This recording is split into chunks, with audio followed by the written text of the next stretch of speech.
Hi WBSE, it's Brett back with another review.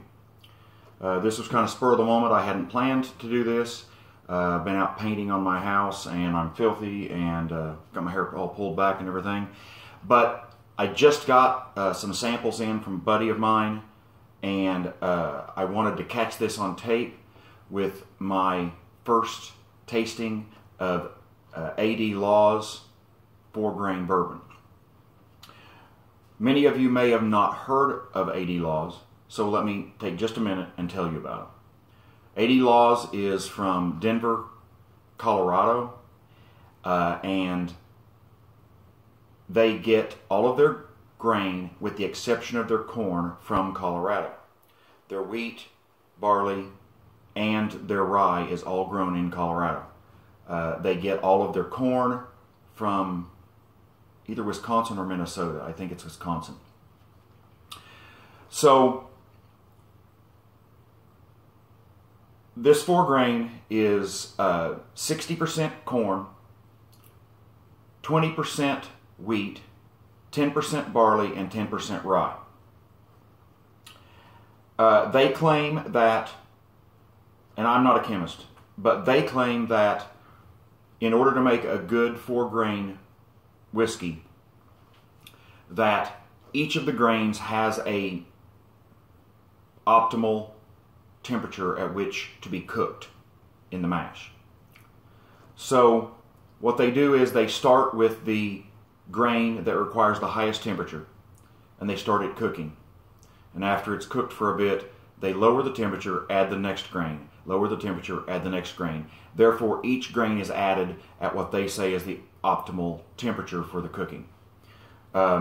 It is all cooked, distilled, and aged and bottled in Denver, Colorado. They also claim that because of the high altitude and climate in Denver, that their whiskey ages year-round, unlike in Kentucky, where it's said to go to sleep in the wintertime. I'm telling you what they said, and I didn't take the time to research whether or not they're right about that. That's their claim. If you want to dispute it, or if you just are interested in it, you can research it yourselves. So, without any further ado, let's see what this is like, because I have no idea. Oh yeah, one more thing. They don't give an age statement, but they say it's aged no less than 3 years.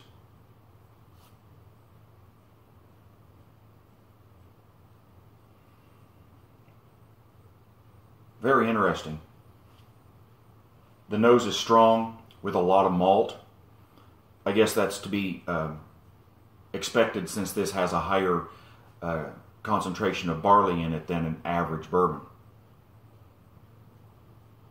There's a lot of vanilla, a little bit of baking spice, but the spice is soft. Probably more nutmeg than it is cinnamon.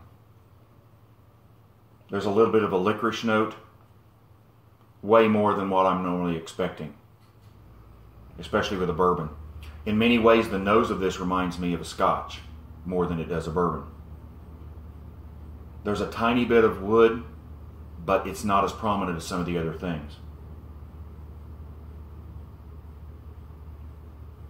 There's a little bit of cherry maybe in the nose, and there's something there that's really deep and rich that I can't quite place. It's probably something to do with the combination of grains. All in all, it's a wonderful nose. Totally unexpected and unlike any bourbon nose that I've ever had.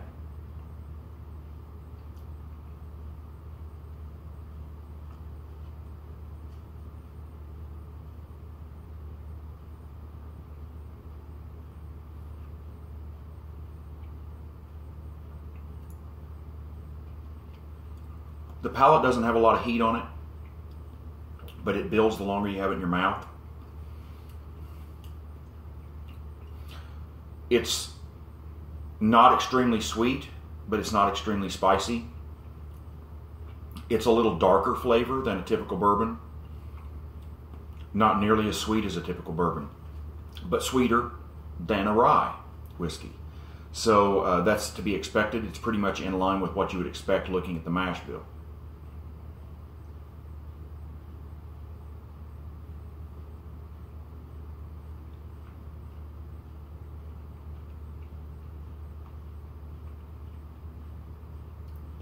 There's a combination of wood and licorice in the palate. That's very interesting. The wood influence is, once again, unlike anything that I've ever quite tasted. By the way, a little note about the wood. They get all of their barrels from a cooper company in Missouri. I'm not sure how common that is either.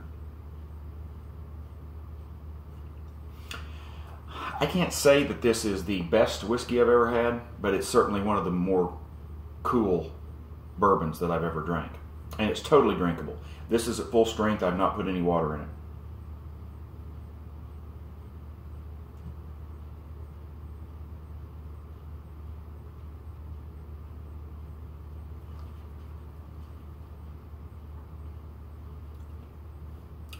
There's a little bit of a rye-ish floral in the palate, like rose petals or something like that maybe. It's extremely hard to decipher some of this because it's totally unexpected. I'm going to have to chew on this a little bit to get it right. And had I known how different this was going to be in other bourbons, I probably would have tasted it before I did the on-video tasting, quite honestly. I'm going to add a little bit of water here.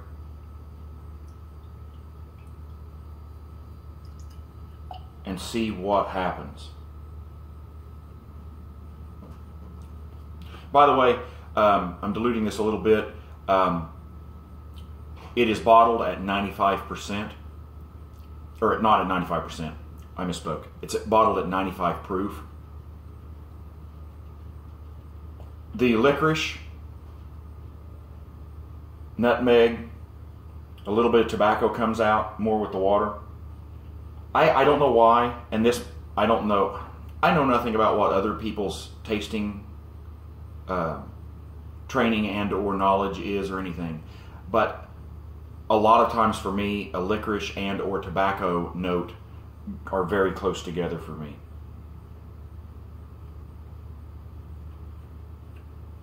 More floral.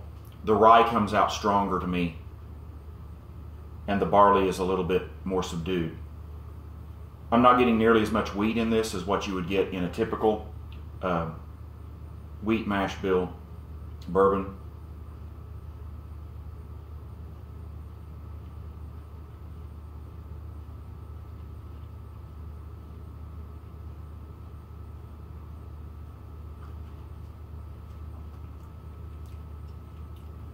This is an interesting juxtaposition because, to me, the nose was diluted a little by adding some water, but the palate was not. In fact, in the palate, although the licorice note dropped, and whatever that odd woody note was, that was subdued also. There's more baking spice, there's more cinnamon, there's more nutmeg, and there's also more wheat sweetness now that it has a little water. I can't really tell you which way I like it better on the palate. I will say that with water, the overall flavor on the palate reminds me slightly of larceny, but it's still yet more complex than larceny. I find that larceny, although nice and smooth and good tasting, always tastes to me like it needs aged a little more. It seems like it's lacking something in character and it could do with more age. And this is what might happen to larceny if it was aged a little longer.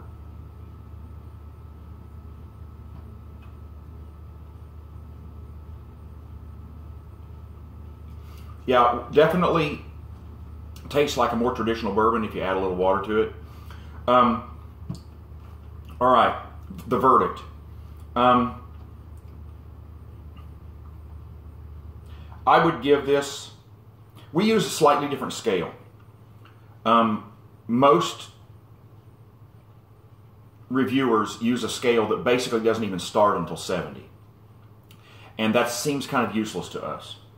They do a passing grade like you would get in school, and we don't do that. I don't know, bourbon is 50 and below, okay? And anything above 50 is drinkable. And so 90 to 100 is must buy, 80 to 90 should be on your shelf, 70 to 80 is a good solid daily drinker, and when you get down to 50 to 60, you might want to try it, but it's going to depend on the person whether you really want to drink more of it or not, even though it's drinkable. So with this, for me personally, as someone who not only likes a lot of Scotch, and this reminds me of some of that, but someone who likes 4 grains and wheaters better than high rye bourbons. As someone who likes things that are experimental and likes to drink something different all the time, and as you can see, likes to keep a big selection of things to drink differently every day because I never know what I'm going to want, I would rate this at an 80, I believe. It is not a must-buy, but for me personally, it's something that I will buy a bottle of when I run across it. Thank you, Bill Boyd, for the sample of this. I'm enjoying it very well, and when I do run across it, I'll get a bottle of it, because this is something completely different that I can not only offer to myself on those days when I'm in the mood, but I can expose some of my friends to. Well, I hope that was helpful on something that many of you may not see, and if you do see, you've probably never heard of it before. Have a good day, and I hope you enjoy what's in your glass.